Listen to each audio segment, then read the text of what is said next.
Hello everyone, welcome to episode 5 of Metal Gear Solid. In the last part, we beat Vulcan Raven and got here to the nuclear warhead storage building. And now we're heading down to the bottom. Equip your Nikita right here though, because it's gonna come in handy. Very quickly.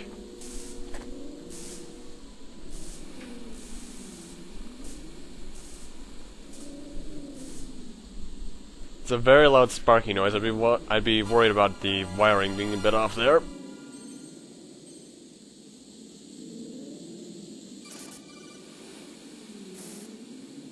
Snake, watch out. That place is filled with gas. Also, the floor is... You don't say. First, destroy the high voltage switch. It's the switchboard on the northwest wall. But how? I can't reach it. Use a remote-controlled missile. And that's why we need a Nikita. Yeah, the Nikita itself is very simple to control. Press triangle to go into the first-person view, which helps a lot, actually. After staying in the one direction for a bit, it will speed up a bit, so watch out for that. These cameras can shoot at it, but I don't think they can actually hit it. Because I've never... Well, I've fucked up like that before, but I've never actually gotten hit by one of the turrets, so I'm not sure what it can do.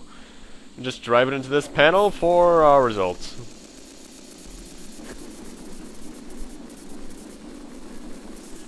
And now the floor is safe. But still, I'm very low on oxygen, so I'd suggest after you blow that thing up, come back out here for a second and replenish your oxygen.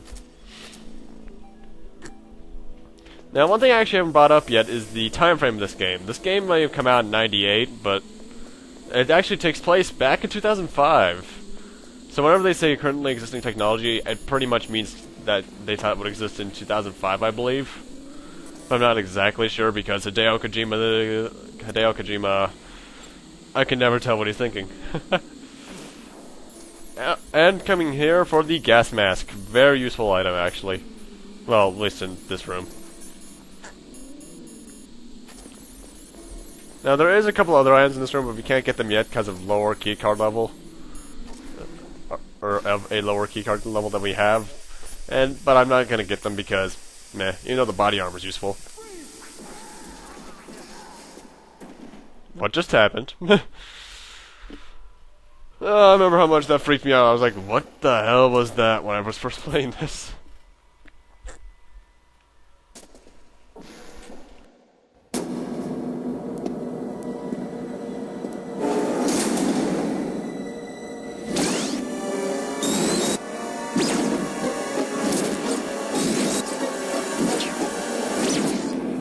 Like they were cut by some type of blade.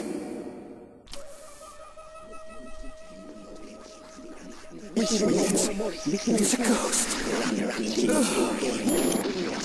What kind of ghost has a blade that can do this? Oh, this is dark. Also, unlike most games, you can't actually phase through the dead bodies. You can't phase through them like most games. The only other game I can think of where you can't really phase through the dead bodies is Resident Evil 6. Which I need to get back to playing. I've only beaten Leon's scenario.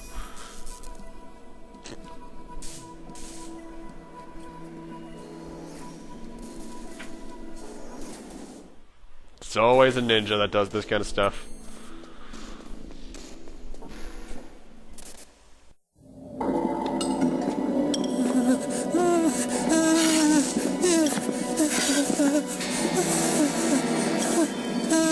Oh, dude. Gross. Stealth camouflage? Who are you? Where is my friend? What are you talking about? What next? Snake. You're that ninja. I've been waiting for you, Snake. Who are you? Neither enemy nor friend. I am back from a world where such words are meaningless. I've removed all obstacles. Now you and I will battle to the death. What do you want? I've waited a long time for this day. Now I want to enjoy the moment. What's with these guys?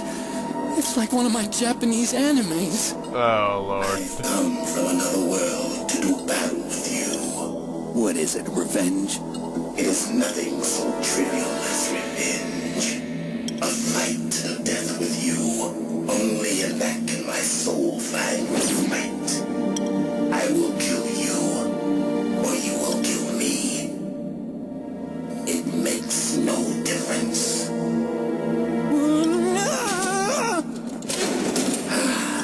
Fine. He can watch from inside there. I need that man. Keep your hands off him. And now for our next boss fight against the robotic ninja that I know the identity of, but you guys probably won't at this point if you haven't seen this game before. And this is the one point in the game that you're really forced to use the very crappy combat controls. Two-punch kick combo is all you can really do. Now, one thing I haven't mentioned about the rations at this point, I believe, is that if you run out of life with them equipped, they act as an auto life. They'll keep you alive.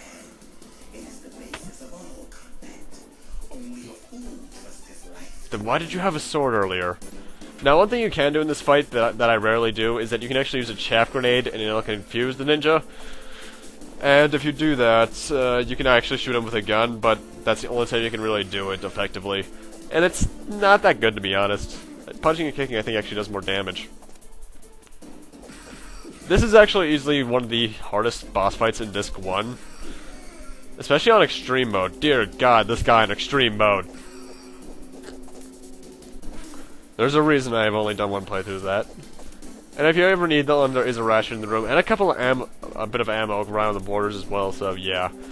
And during this part of the fight, he'll just be jumping around. When he's doing certain jumps, he actually can make contact with you and hurt you, which is actually his most annoying attack, because you can never tell when it's going to really happen. Besides that, he also has his jump pound attack thing.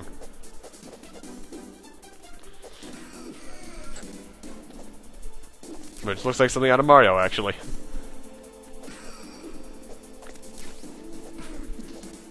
But yeah, he's not that hard, especially early on. I mean, we've already got him down to around half health.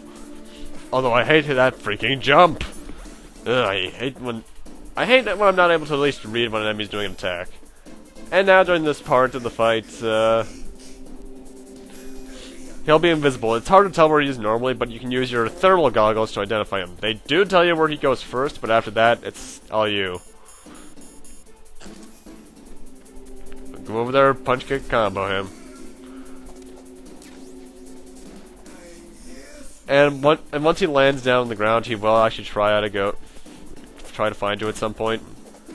And do that annoying roundhouse kick attack. Now, I believe he has one place that he can go to in every corner of the room. And there's two up here. One right where he is right now, then directly to the left of that. In fact, he just landed in it. And on the right, he has that space in between the computers, and I think somewhere in the bottom right as well.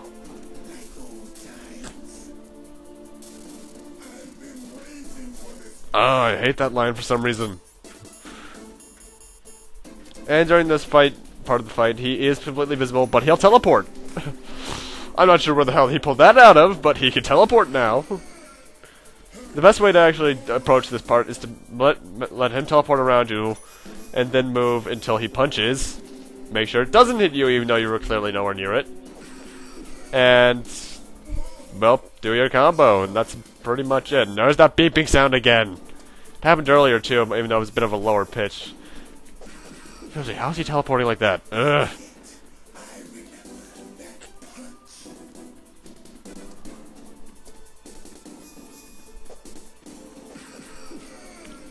But yeah, this is more of attrition kind of fight than anything else.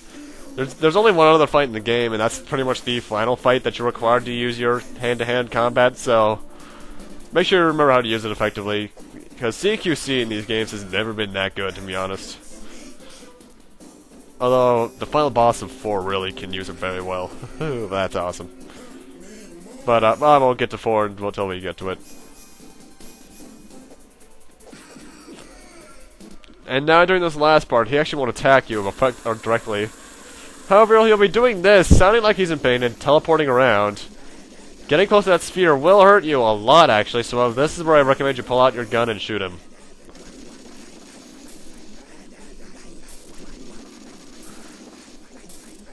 For some reason, I always thought you had to punch him, but because it does go small for a few seconds, so maybe that's what you're supposed to do, but I'm not sure myself.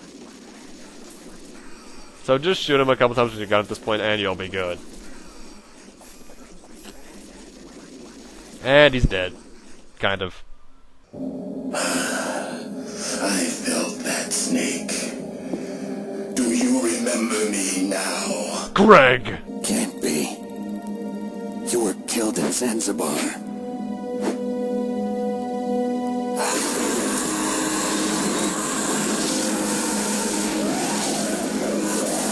What? Not again.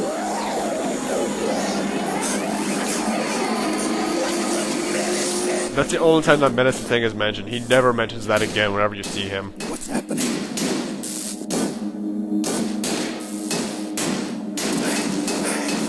I'm losing myself.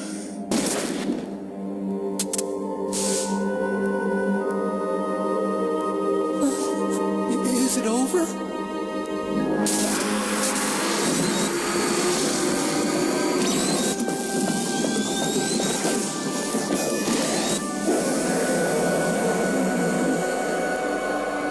Snake's having a weird day.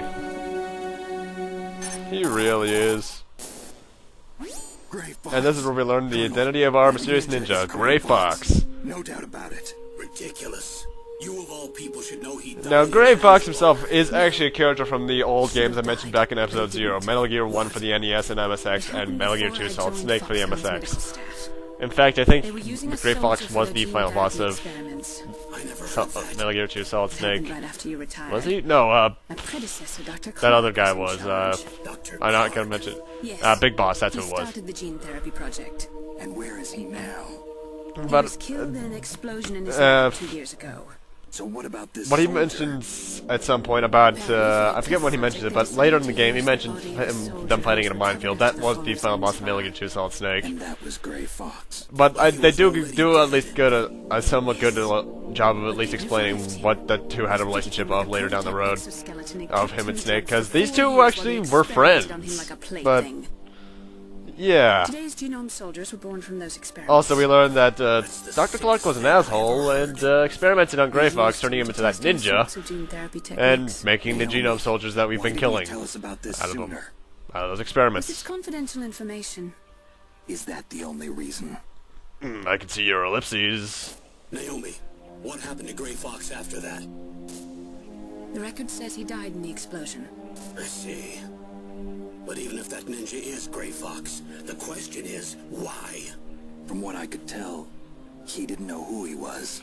Are you saying it was just After a getting mindless experimented robot? on, becoming something that's not quite human, I wouldn't really know who I was either. Me to the death. That's kind of a normal I know it. reaction as I would have. So you'll fight again until you kill him?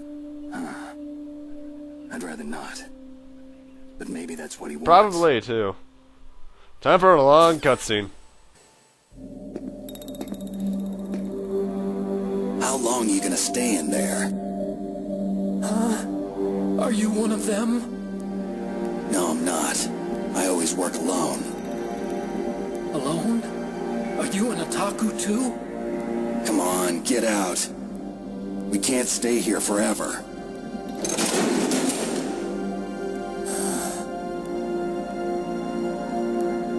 Your uniform is different from theirs.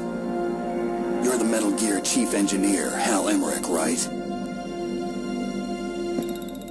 You know me? I heard about you from Meryl. Oh, so you're here to rescue me? Sorry, but no. There's something that I've got to do first. Oh, well, at least you're not one of them. Are you hurt? Oh, I'm okay. I just twisted my ankle a little bit trying to get away. Well, if that's all, it's nothing to worry about. I want to ask you something. I need information about Metal Gear. Huh? Metal Gear? Yeah. What's Metal Gear really designed for? It's a mobile TMD. It's designed to shoot down nuclear missiles. Only for defensive purposes, of course. Fire! I already know that Metal Gear is nothing but a nuclear-equipped walking deathmobile. Nuclear? What are you talking about? I've always loved the way he phrased that. Gear to launch a nuclear missile. You telling me you didn't know? They're gonna put a dismantled warhead into Metal Gear's TMD missile module? Wrong. From the beginning, the purpose of this exercise was to test Metal Gear's nuclear launch capability using a dummy nuclear warhead. The terrorists are just continuing the work you started. No, you're wrong. I heard it directly from your boss, Baker. No. A nuclear missile on Rex? So you really didn't know? No. All the armament was built by a separate department, and the President personally supervised the final assembly of the main unit. President Baker? Yeah. I was never told exactly what they armed Rex with. I only know it's equipped with a Vulcan cannon, a laser, and a railgun. A railgun, you said? Yeah. It uses magnets to fire bullets at extremely high velocities. The technology was originally developed for the SDI system and later scrapped. We were successful in miniaturizing it in a joint venture between Arms Tech and Rivermore National Labs. The railgun is on Rex's right arm. Metal Gear's main function is to launch nuclear missiles. You sure you're not forgetting something? It's true that Metal Gear has a missile module on its back that can carry up to 8 missiles, but are you saying it was originally meant to carry nuclear missiles? Yeah, but that's not all I think. If Metal Gear fired only standard nuclear missiles, then they should already have all the practical data they need. No. Could it be? Metal Gear's co-developer, Rivermore National Labs, was working on a new type of nuclear weapon. They were using NOVA and NIF laser nuclear fusion testing equipment and supercomputers. So they developed a new type of nuclear weapon in a VR testing lab, huh? Yes, but you can't use virtual data on a battlefield. They would need actual launch data. These are some of the supercomputers. If you link these, you can test everything in a virtual environment. But it's all just theoretical. So this exercise was designed to test the real thing.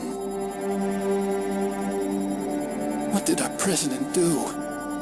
If the terrorists launched that thing... Damn! I'm such a fool. It's all my fault. The truth is, my grandfather was part of the Manhattan Project. He suffered with the guilt for the rest of his life. And my father, he was born on August 6th, 1945. The day of the Hiroshima bomb. God's got a sense of humor, all right. 3 generations of Emmerich men. We must have the curse of nuclear weapons written into our DNA. I used to think that I could use science to help mankind, but the one that wound up getting used was me. Using science to help mankind, it's just in the movies. That's enough crying. Pull yourself together. Where is Metal Gear? Where on this base are they keeping it? Rex is in the underground maintenance base. Where's that? North of the communications tower, but it's a long way there. The emergency override system for the detonation code is there too? Yeah, in the maintenance base control room. You'd better hurry. If they were planning a launch from the start, then their ballistic program is probably finished. And since they haven't called for me in a few hours, they must not need me. In other words, they must be ready to launch. Meryl's got the detonation code override keys. We'll link up with her. If we can't override the launch, we'll have to destroy Rex. I'll show you the way. On that leg of yours, you'll just slow me down. You'll need me if you're gonna destroy Rex. I don't need you. I just need your brain. I created Rex. It's my right, my duty to destroy him. If you get a chance, try to escape. When the coast is clear, I'll contact you by codec. How am I supposed to escape from an island? Okay. So what then? I want you to hide somewhere and keep me informed. You know this place well, don't you? Of course I do. And don't worry, I've got this. So you can become a predator. It's the same stealth technology as the Ninja. Foxhound was going to use them, but with this I'll be fine. Bad leg and all. Good. but I want Meryl to watch after you too. 7 minutes and it's not even done yet, guys. Oh lord, this game's cutscenes. That's a relief. I want you to look after him. Where are you now? Very close. What is this weird music that's playing right now on this codec? Damn, they spotted me. Meryl! She became Deep Throat. Something's wrong. Did you hear something? Wasn't that some kind of music? What did she look like? She was wearing the same green uniform as the terrorists. A disguise? She had such a cute way of walking. She kind of wiggles her behind. You were really looking. Well, she's got a very cute... You love this shot, don't you, Kojima? Walking, huh? If she's disguised as the enemy, you'll have to contact her when she's alone, huh? There's only one place where we can be sure she's by herself. Where's that? Don't be so dense. Here, use this security card. It's security level 4.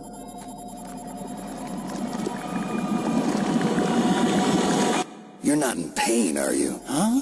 You feel okay? Nothing bothering you? What's wrong? Getting all friendly all of a sudden. No, nothing. I'm glad you're okay. You're strange. I'm a little nervous. Everyone else I've saved suddenly dies. You're bad luck. Forget it, Doctor. Call me Otacon. Otacon? It stands for Otaku Convention.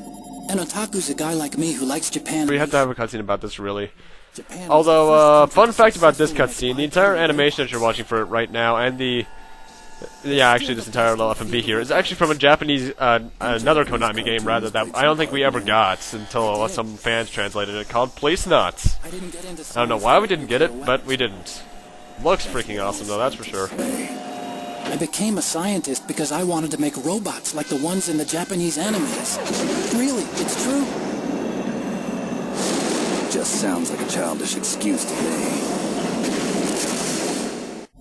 You're right. We have to take responsibility.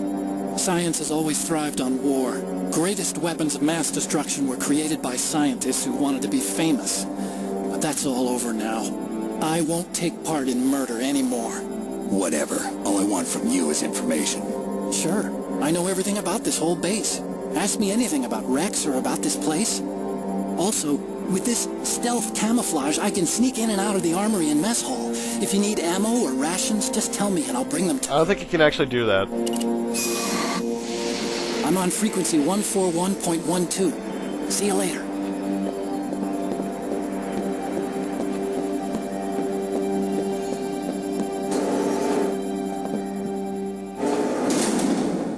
Ugh, and that's not even the longest of it, folks. Another life increase, and we're done here. Almost a half hour on this floor alone. God damn, this game's cutscenes. But now I have a level 4 keycard, so we can continue on. So now we have to head to the first basement floor of this. Wait, where are we on this? Well, we need to head to yeah, it's the first basement floor of this building. Get our gas mask on.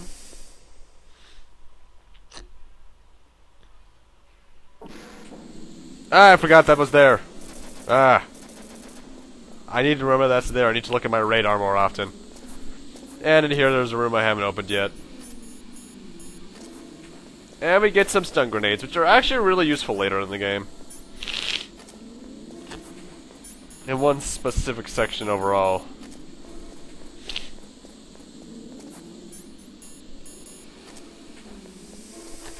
And we're good.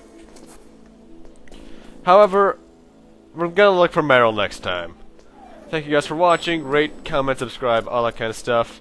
And next time Let's Play Metal Gear Solid, we'll be doing just that, looking for Meryl on the first basement floor of the nuclear warhead storage building. So yeah.